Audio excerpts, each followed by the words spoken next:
DNB માં મારો કોઈ હક નથી અત્યારે.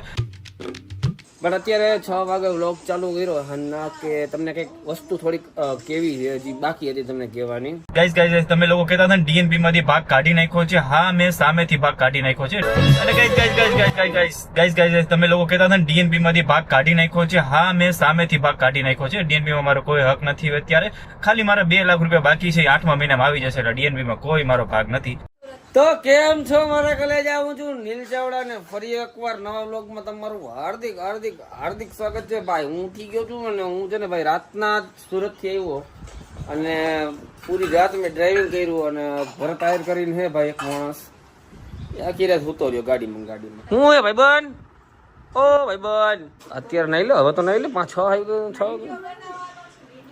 કોને તારે હે તારે હે ને હવે તો આની તને ફાવી ગયો બધા વિડીયો તારે આને ભેગી જ જોઈએ ને ફૂઈ ને એમ ને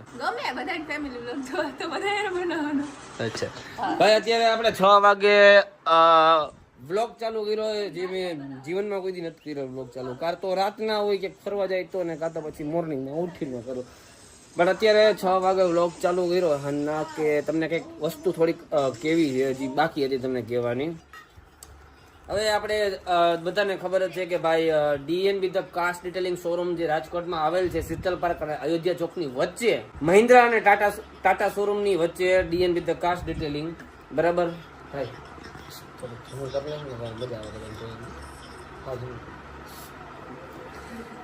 તો રાજકોટમાં આવેલ છે જેમાં અમે 3 પાર્ટનર હતા. હું આપણા ધમુભાઈ અને ભરતભાઈ 3 પાર્ટનર હતા.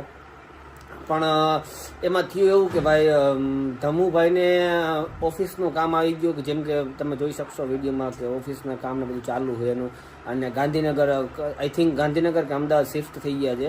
તો એને મને કીધું ઘણીવાર રિક્વેસ્ટ કરી નીલભાઈ કે હું આવી શકું એમ નથી તો પ્લીઝ મને આમાંથી અલગ કરી દો એમ. છતાં મેં કીધું કે ભાઈ ના ધમુભાઈ એમાં જો એવું હોય કે તમે ના આવી શકો કાંઈ ને હું હેન્ડલ કરી લઈશ બધું. તો ના પાડવા છતાં ધમુભાઈ કે ના ભાઈ નીલભાઈ મારે અલગ થવું પડે એમ છે કેમ કે હું પહોંચી નથી શકતો, અહીંયા નથી આવી શકતો અને તમે એકલા સંભાળો. ધમુભાઈ બિચારા એમ કીધું કે ભાઈ નીલભાઈ તમે એકલા સંભાળો હો સમજાઈ ગયો તો એ મારાથી જોવાય નહીં એમ. તો મેં કીધું કે ભાઈ વાંધો નહીં. પછી એની વારંવાર રિક્વેસ્ટ હતી કે ભાઈ નીલભાઈ અલગ કરી દો. તો પછી મેં કીધું વાંધો નહીં, એમને પેમેન્ટ આપી દઈએ. આ ધંધાનો નિયમ છે કે પેમેન્ટ છે ને અમાઉન્ટમાં કોઈ દિવસ બોલાય નહીં. પણ આપણે થોડું ઘણું પેમેન્ટ એને આપી દીધું ને થોડું ઘણું પેમેન્ટ એનું બાકી છે બરાબર નહીં આપણે એને આપી દઈશું જે ડેટ આપેલી છે એ પ્રમાણે હે ને. પણ હા મિત્રો આપણે ધમુભાઈ અલગ થઈ ગયા તો એનો મતલબ એવું નથી સમજાઈ ગયું. આપણા માટે દુઃખની જ વાત છે ભાઈ. ડીએનબી ધ કાસ્ટ ડિટેલિંગમાં આવડો એને ભોગ આપ્યો છે, સરસ મજાનું કામ કર્યું છે અને નીકળી ગયા છે બરાબર. પણ હા અમારું દિલ છે ને ભાઈ મોટું છે. ગાઈઝ તમે લોકો કહેતા હતા ને ડીએનબી માંથી ભાગ કાઢી નાખ્યો છે. હા, મેં સામેથી ભાગ કાઢી નાખ્યો છે. ડીએનબી માં મારો કોઈ હક નથી અત્યારે. હર હર મહાદેવ, કેમ છો બધા? મજામાં ને મજા છે. આપનું હાર્દિક સ્વાગત છે મારા નવા વિડીયો નવા વ્લોગ ની અંદર. અને ગાઈઝ તમે લોકો કહેતા હતા ને ડીએનબી માંથી ભાગ કાઢી નાખ્યો છે. હા, મેં સામેથી ભાગ કાઢી નાખ્યો છે. ડીએનબી માં મારો કોઈ હક નથી અત્યારે. ખાલી મારા 2 લાખ રૂપિયા બાકી છે, 8મા મહિનામાં આવી જશે. એટલે ડીએનબી માં કોઈ મારો ભાગ નથી. ઘણા લોકોની કોમેન્ટ આવતી કે ડીએનબી માં ભાગ તમારો છે ભાઈ. ના મારો કોઈ ભાગ નથી. મેં ડીએનબી માંથી સામેથી ભાગ કાઢી નાખ્યો છે.